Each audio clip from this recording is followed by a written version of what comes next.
In part one, we discussed the origins and the philosophical basis of Afrocentrism. What we're going to do now in part two is we're going to look at some of those paradigms and the state of Afrocentrism today. Dr. Winters, myself, has written extensively on the ancient history of the African diaspora. He has numerous sites on the web which explain the ancient history of African people. My major work is Afrocentrism, Myth or Science. In Afrocentric Myth or Science, I provide a detailed discussion of how to study Afrocentrism and provide an intimate and detailed study of the ancient black civilizations outside Africa, in Europe, Asia, and the Americas. The final Afrocentric philosophical school is the Progressivists. The Afrocentric school of Progressivism believes that we should have knowledge of the process and futuristic focus on Afrocentric studies. The major exponent of this frame of reference is Molefi K. Asante. Dr. Asante is a very important researcher in regards to Afrocentrism. In fact, he's written many books on what Afrocentrism is. Dr. Asante is one of the few remaining Afrocentric scholars. He has trained many Afro-Americans who are teaching African-centered classes around the country. In general, W.E.B, 1974-1991, caused an Africological social scientific revolution because he was able to prove that Egypt was the archetypical civilization for many West Africans. This was an important discovery because almost all of the slaves that were sold in the United States had originally come from West Africa. Verification of the Egyptian origin of the West Africans provided African Americans with a relationship to the ancient Egyptians. Moreover, W.E.B's use of linguistics and anthropological evidence to confirm the African origin of Egypt eliminated the need for Africological researchers to use the classical writers to prove the African origin of Egypt. This is very important.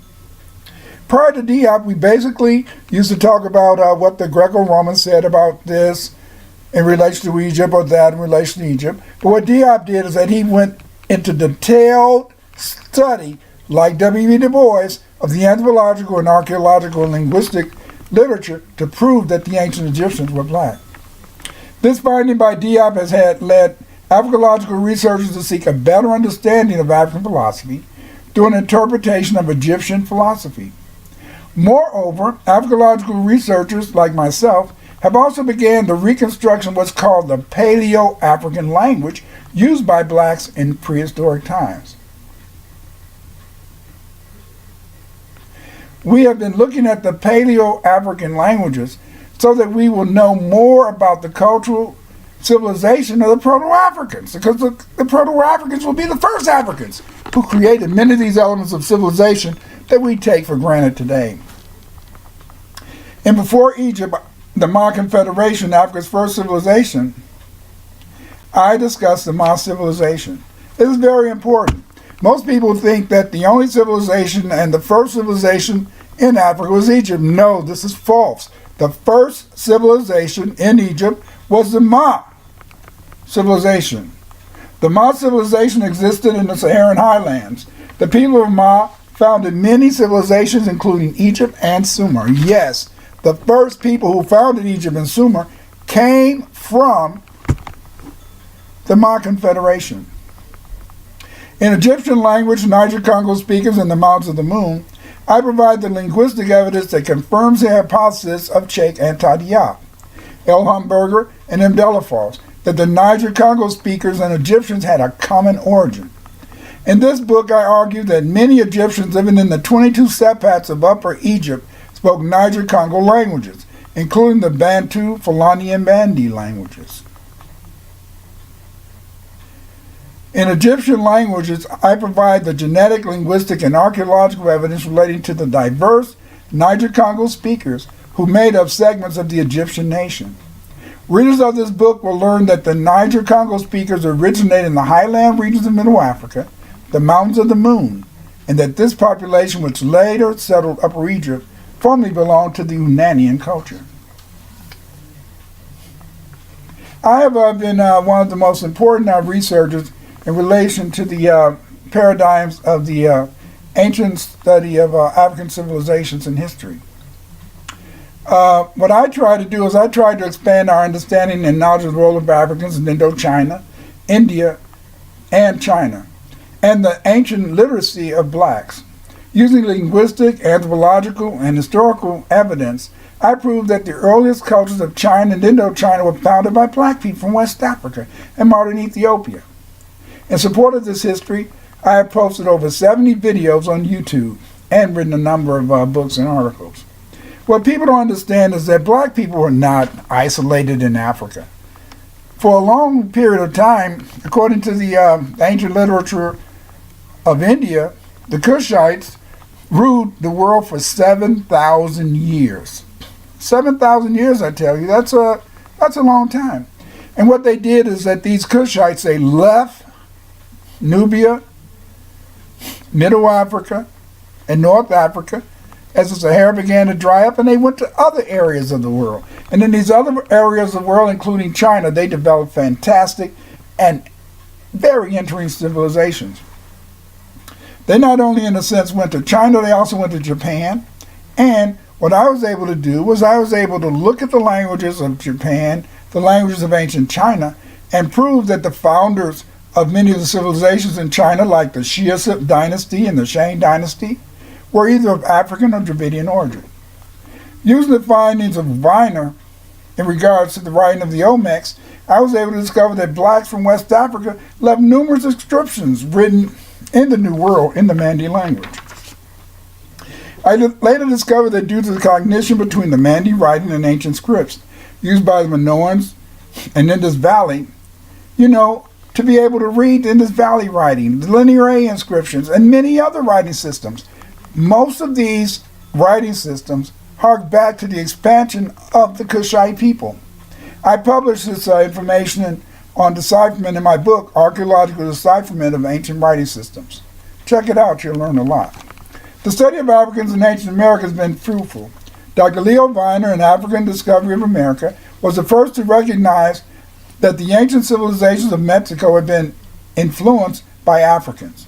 He was especially sure that Mande-speaking people influenced the religion and civilization of the Aztecs and Maya people, and that the writing on the Tuxtla statuette was written in the Mande writing system. Later, Ivan Van Sertima wrote an important book which highlighted the influence of Africans in Mexico. In They Came Before Columbus, Van Sertima discussed the African influence on the Olmec civilization and the discovery of America by Abubakari, a ruler of ancient Mali, in the 1300s. I expanded the discussion of Abubakari's voyage to America by discussing the colonies they left in North America and Brazil. And in my book, African Empires in Ancient America, I give a full discussion of all of the ancient empires that black people built in America, because black people were not just in Mexico, they were in South America. They were in North America. You see? And in my book, the African Empires in Ancient America, I discuss many of these influences. I've written extensively on the African origin of the Olmecs. I deciphered the Olmec language, and I proved that the Olmec language, in a sense, was used by various Olmecs. I even used the Olmec language to be able to tell the names of the kings. Because by understanding the Olmec language, I was able to look at those heads, and those heads often tell us the names of the Olmec kings. You see, this knowledge isn't hidden. The knowledge is before our eyes. The only thing is that Europeans like to teach you that if they don't tell you what the knowledge is, it must not exist. And that's a lie. That is a lie, you see. It is a lie because of the fact that knowledge is power, and African people left this knowledge for us to tell you about our history. Today they want to talk about these ancient empires. They always act like they're strange. Oh, it came from the aliens. Oh, it came from this, it came from that. No, it was done by black people. These black people had their own science, they had their own schools, and they are the ones who built these civilizations. These civilizations didn't come from any aliens. These civilizations didn't come from nowhere. These civilizations were done by African people. And that's what I've been trying to do. The most important work that I've done in relation to the Olmecs is Atlantis in Mexico. In Atlantis and Mexico, I provided a detailed account of the migration of Mande-speaking people from Africa to the Americas. I explained that they call themselves She, or Sea people, and provide an informative discussion of the Mexican traditions regarding the expansion of the Olmecs from the Gulf of Mexico to the Pacific coast of Mexico. In Atlantis and Mexico, I also provide researchers with a wealth of knowledge to understand the African origin of the Olmecs and their contribution of the She to the civilizations of Mexico. I also provide, in a sense, a detailed discussion of the influence of the Mande on the ancient American calendars, and I discussed many of the Olmec kings. If you buy this book, what you're going to do is you're going to find out the names of those kings, those heads, because those Olmec heads, those were real people, and they left their mark on history. I have expanded knowledge about the other blacks who established colonies in the Americas before Europeans. And again, in African empires in ancient America, I discussed the Exumite Americans, the mound-building Americans, and other black Americans. Proficiency in the language other than English helped Afrocentric researchers conduct the normal Africological social science. It was Du Bois's and Hansberry's knowledge of German that allowed these Afrocentrists to conduct research into the role of blacks in Egypt and Ethiopia. J. Rogers mastered many languages, including French and German, to prove that blacks inhabited almost every continent on the globe. And I had to learn Arabic, Chinese, Malinke, Portuguese, Otomi, Mayan, Swahili, Tamil, and Tocharian to conduct my Africological research on blacks in Asia and the Americas. I used my linguistic knowledge to decipher the Olmec, Meroitic, and Minoan writing systems. I give a detailed discussion and explanation of this decipherment of Meroitic in my book, Meroitic Writing and Literature. In Meroitic Writing and Literature, I provide the steps that anyone can take in deciphering the Meroitic writing. And this has allowed me to find out even more about the ancient empire of Meroe. In the 1960s, due to the rise of independence in the East African country of Tanzania, Swahili became a language used by Africological scientists. Swahili terms were used to explain and define the phenomena associated with Africology. This is one of the reasons that the terms used in the Kwanzaa ceremonies practiced by blacks are Swahili lexical terms. Swahili is still spoken among some Africological researchers, but today Egyptian is recognized as a classical language for Africological research. W.E.B. popularized the idea that Egyptian should be used as the classical language for the study of ancient Africological languages and historical studies. As a result, most of the Africological researchers today concentrate on Egypt and use Egyptian terms to explain the cultural and Proto-African language of African people. In Afrocentrism, myth, or science, I've been able to update the literature regarding African civilizations in Asia, Europe, and America. This text provides the blueprint necessary for students to understand why Afrocentric model of history continues to find support from the Africological, linguistic, anthropological, and archaeological research.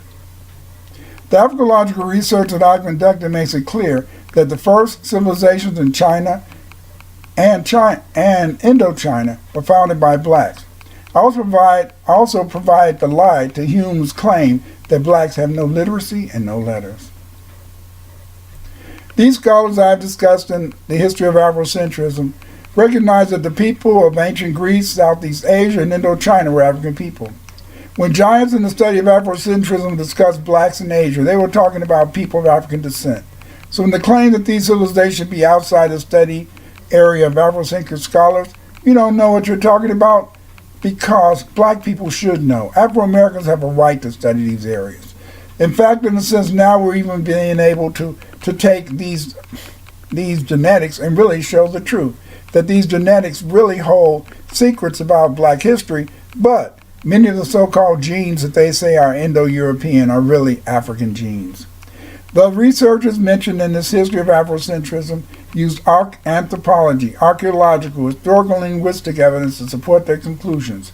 It is only natural that these well-founded hypotheses developed by these scholars can be supported by population genetics. Today is the beginning, not an end.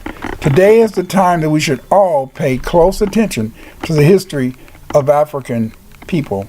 And it is through Afrocentrism that for the past 200 years, Afro-Americans have set a mark on history. During this period, Afro-Americans have destroyed the hegemony of Europeans in relation to history. And now we're telling our own story. We're telling our own history. Yes, black people had letters. Yes, black people built pyramids. Yes, black people had a history.